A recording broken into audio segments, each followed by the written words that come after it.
Okay, so if you follow directions, you have already read the Krausman et al. 2009 article, and you've talked about it with your partner, and you have uploaded your discussion notes onto Moodle. And what I'm trying to do with this is go ahead and simulate an activity like we might do in a classroom where you have a chance to process and think about the material prior to quote getting an answer on it. So what this PowerPoint is essentially the answers to the questions that I wanted you to think through. And of course you could always, cut corners and go straight to the answers, but that's not necessarily going to help you understand the material any better. So again, pause it if you have not yet done this, and meet with your partner and discuss the material and to try to make sense of the figures before you watch this little video. Okay, so material consumption. This is an important concept. Hopefully you will get to this before our lab, as I think it'll help you understand the lab material a bit better. But this is an important concept for understanding the relationship between population growth and human impact on the planet. And what it essentially comes down to is this idea that I reference in the slides for today, and we're going to talk about this during the lab.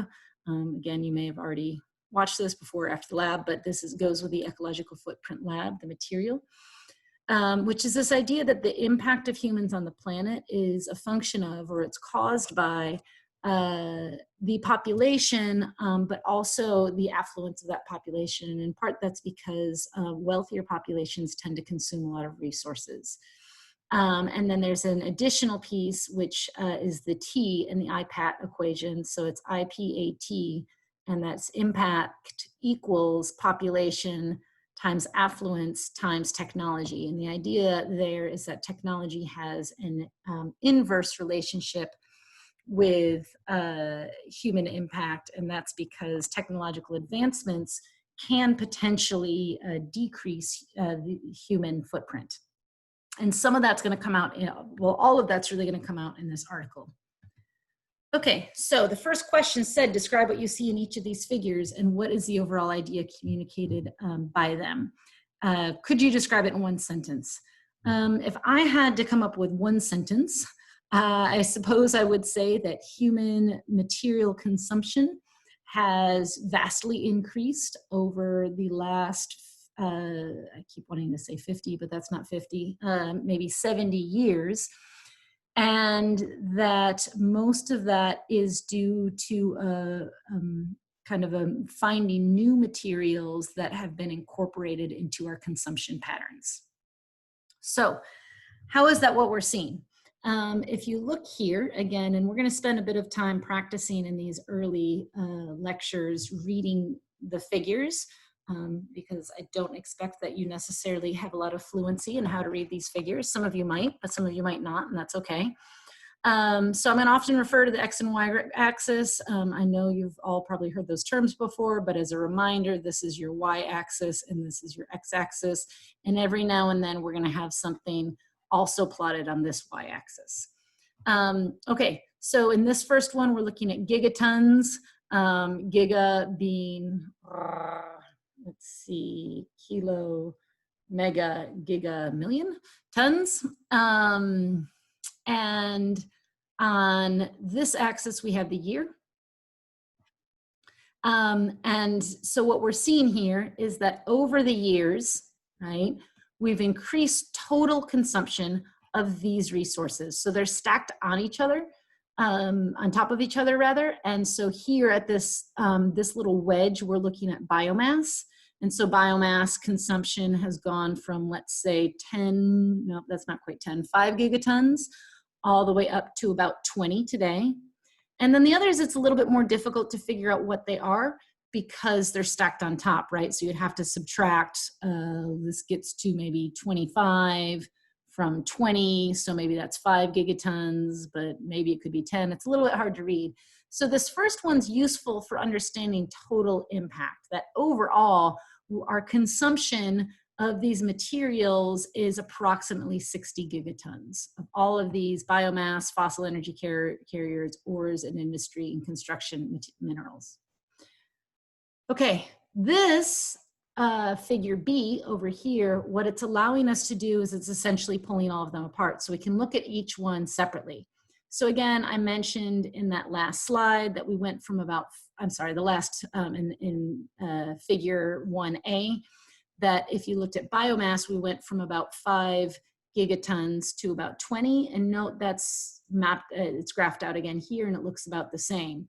But all the other ones were sort of peeled off the top and graphed over here. So now we can see that the construction minerals went from about 0 to all the way up to about 22 gigatons. So that's a huge growth in that category. And then, so if I asked a question about, which category grew the most, that would be the construction minerals. Then moving over here, you can see that likewise, fossil energy carriers grew quite a bit, went from very small amounts all the way up to about 12 gigatons. And then finally, we have here our ores and industrial minerals. Okay, so what they're trying to show us here is generally what are the materials that we're consuming as a society, and what are the different, what is the growth in those materials over time?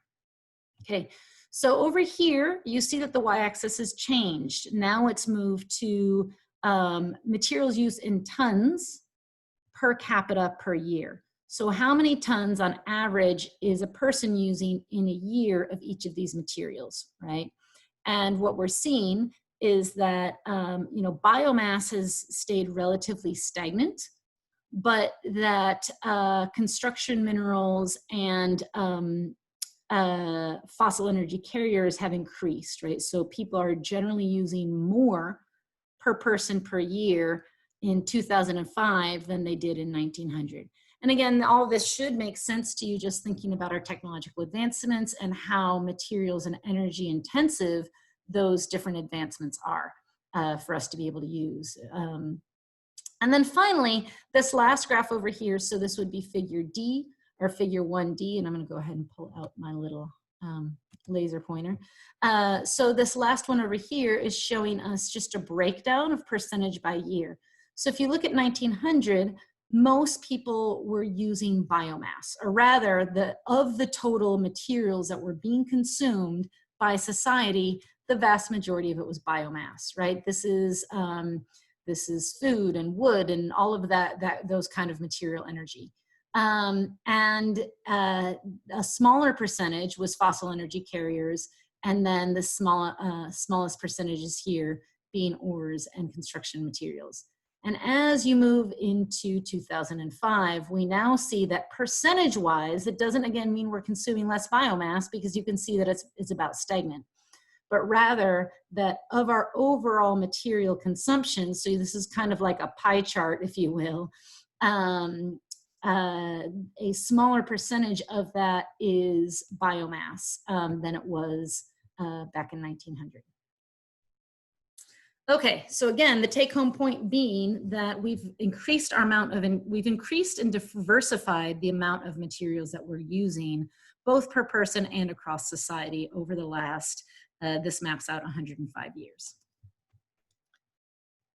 Okay, so next, I asked about this table. So what is the key point communicated by this table, and why is it a table?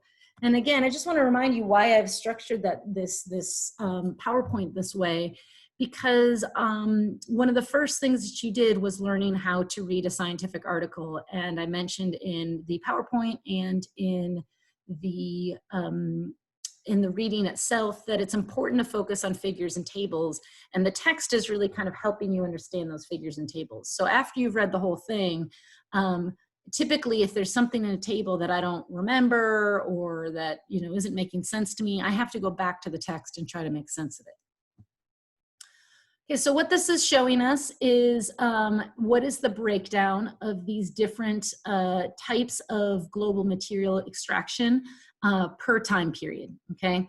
So if you just look at 1900, about 21% of biomass was primary crops, right? So, and then there's your breakdown there.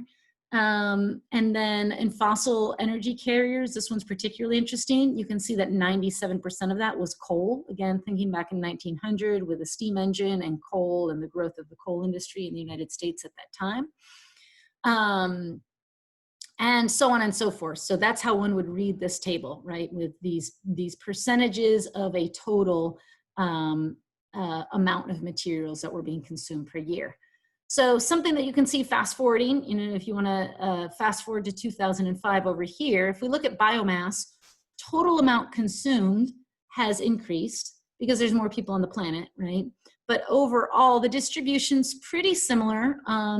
Less roughage, less wood, but potentially more primary crops and crop residues, right? So more ag ramped up to feed the population, less being used for construction and the other heating homes and all the things that we use wood for historically. Fossil energy carriers, remember this one was 97% coal in 2005, we're at 48% coal.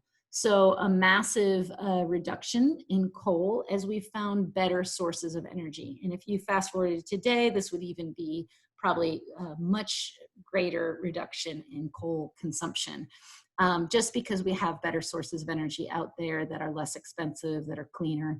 And so we found ourselves moving away from coal. And towards things like petroleum, natural gas, as our fossil energy carriers. Okay, so that's how one would read this table. The second question was, why is this a table?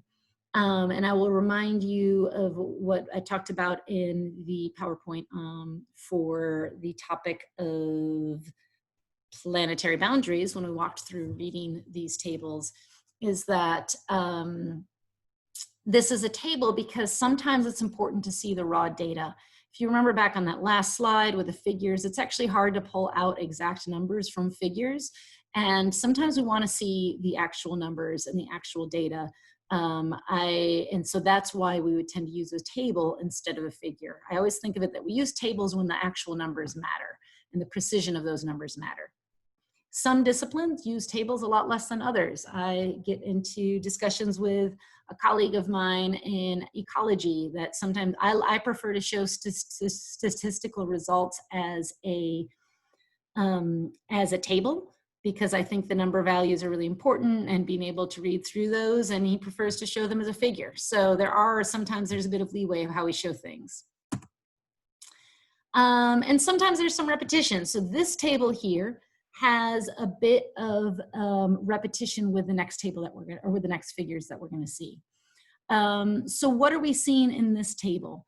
We're seeing changes in the material consumption, right? And how this relates to, there's a couple new factors here. And our new factor is GDP per capita, and our total primary energy supply, okay?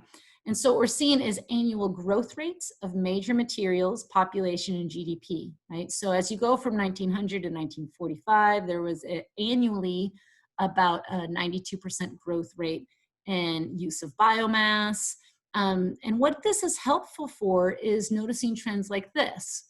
Whoa, between 1945 and 1973 is when we really ramped up our use of fossil fuel energy.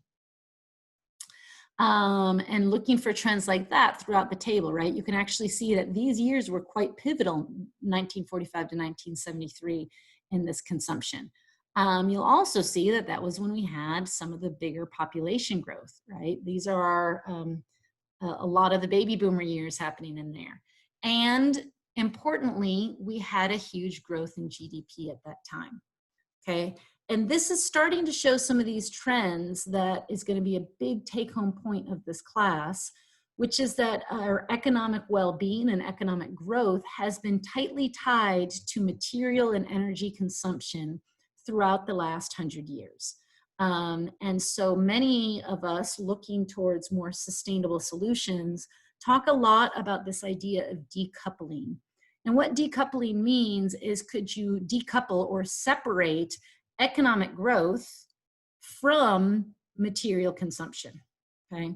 And so I'll mention that word decoupling again throughout other lectures in the class. And I just want you to understand that that's really what we're talking about is, can we separate this economic well-being from material and energy consumption? Because material and energy consumption is always going to have a impact on our planet in terms of these planetary boundaries. Okay, so moving to, I think this might have been the last figure, and then there's some take-home thought questions. So this figure, first of all, the first question being walk through the figure, what does each graph show? And what is the story that they tell? And we're gonna get to that. And then the second question here of why is it in the discussion instead of the results is an important piece to understand in terms of the way that science papers are laid out and what should sort of be in each section. Okay, so first of all, let's walk through these figures.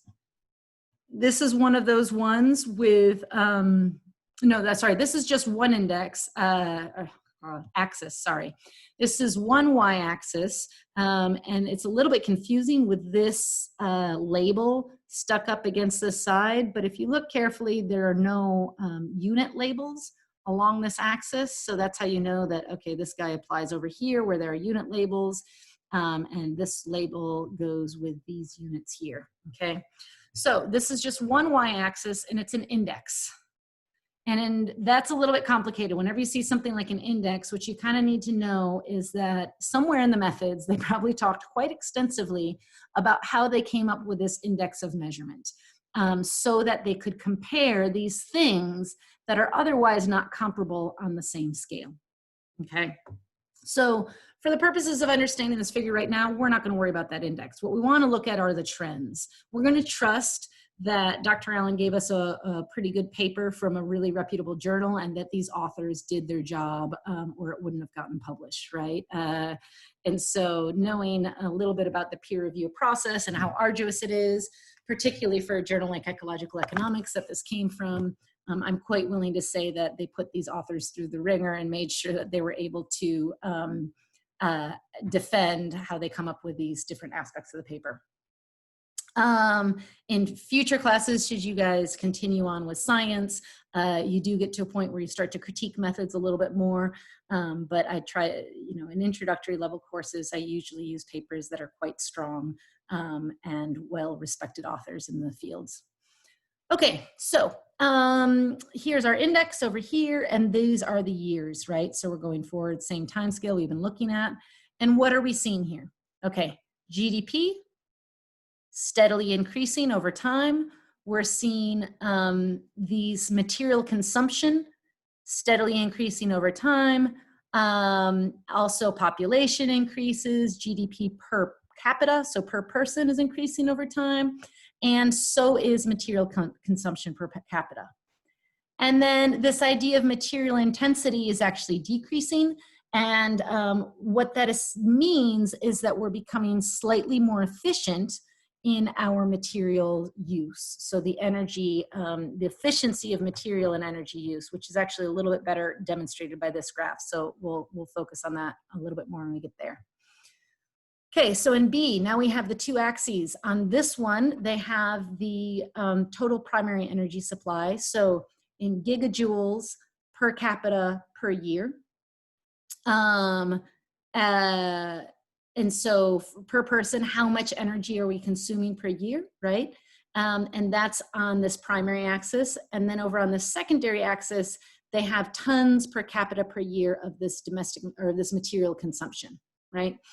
And what we're seeing again is per person, each of these is rising over the year. So what's important about this again is this idea that not only are we overall consuming more, but we're also consuming more per person. Every person is consuming more energy and consuming more materials to support their lifestyle. Energy intensity. This is an impressive graph in the sense that we're seeing energy intensity and material intensity here. And both of these are looking at how much material per product and how much energy per product, right? So if you notice, it's this would be megajoules per dollar, and this one would be kilograms per dollar. So in terms of sort of the value of each of these things to the end user, how efficient are we? Okay. And the general trend we're seeing is that we're becoming more efficient. It's taking more energy, less energy and less material to produce the same amount of stuff as it did in 1900. And again, this makes sense. Some of our energy sources today are more kind of efficient energy sources than they were historically. And we come up with new materials and new innovations and ways to use materials more efficiently over time. And then finally, this is just showing a more for material intensity for mineral materials and then biomass. So most of this is that our biomass has become more efficient over time, okay? But the take-home point of this, I actually cut and pasted from the paragraph that's directly below where these figures are. So you can go ahead and go reread that to get back to this point, is that our results indicate that an overall decline in the material intensity of the global economy, or inversely, the increase in efficiency with which materials and energy are used, is a characteristic feature of the period of global industrialization. Okay, so that's a little bit jargony. Let's just break that down. Essentially, as we become globalized and more industrialized, we've gotten more efficient with our resource and energy use. Okay, the efficiency gains achieved are remarkable. Energy intensity declined by 0.68% a year, and material intensity even by 1% per year. So these are good numbers that we've come up with. However, here's a big take-home point. These efficiency gains did not translate to a reduction of the materials and energy used. So these trends we're seeing of more energy per person per year, more total energy consumption, is despite the fact that we've gotten more efficient in material and energy use.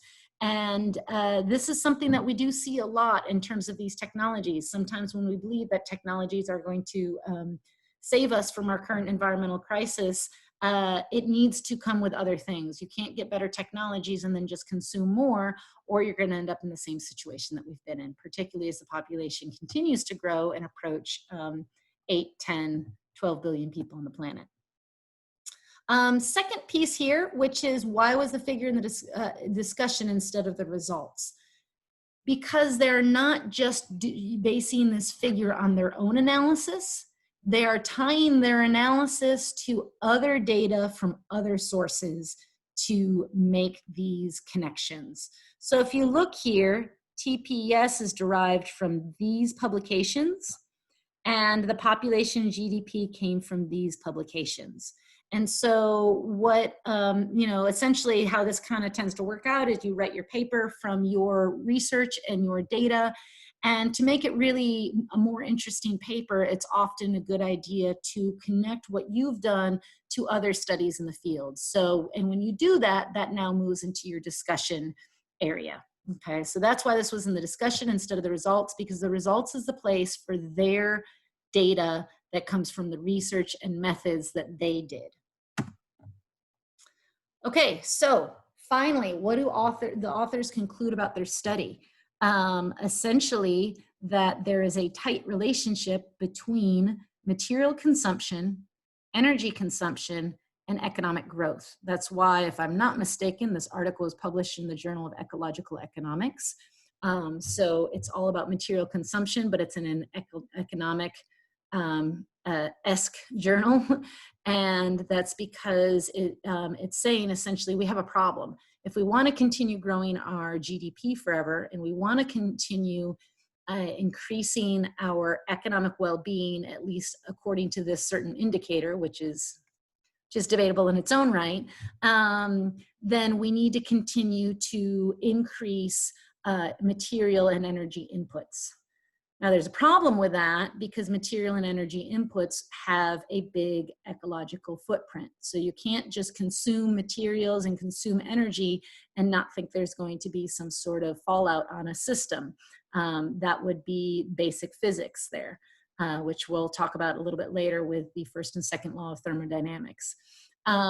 So you can't continue to consume energy and materials indefinitely, but we want the economy to grow indefinitely. So there's a fundamental conundrum there that is shown by this study with some pretty convincing data. And the last piece is an opinion piece. So what do you think about their argument? I think maybe it would be good to touch base with your partner again, or maybe we can have a moment in one of our class sessions where you can talk through these ideas a little bit. You know, what do you think about this phenomenon as they have uncovered it? And then finally, well, so that's the end of that paper, but there's this relationship we've been seeing already in the past article that we read, the Stefan et al. 2007, right? So they are showing us here that there's this relationship between Earth system trends and social trends, right? And so the Krausman article gives us finer grained data and more specific data for these general trends that are being mapped out there. All right, hopefully that made sense. I've got a question box posted for anybody that still has questions, and we'll see you next time.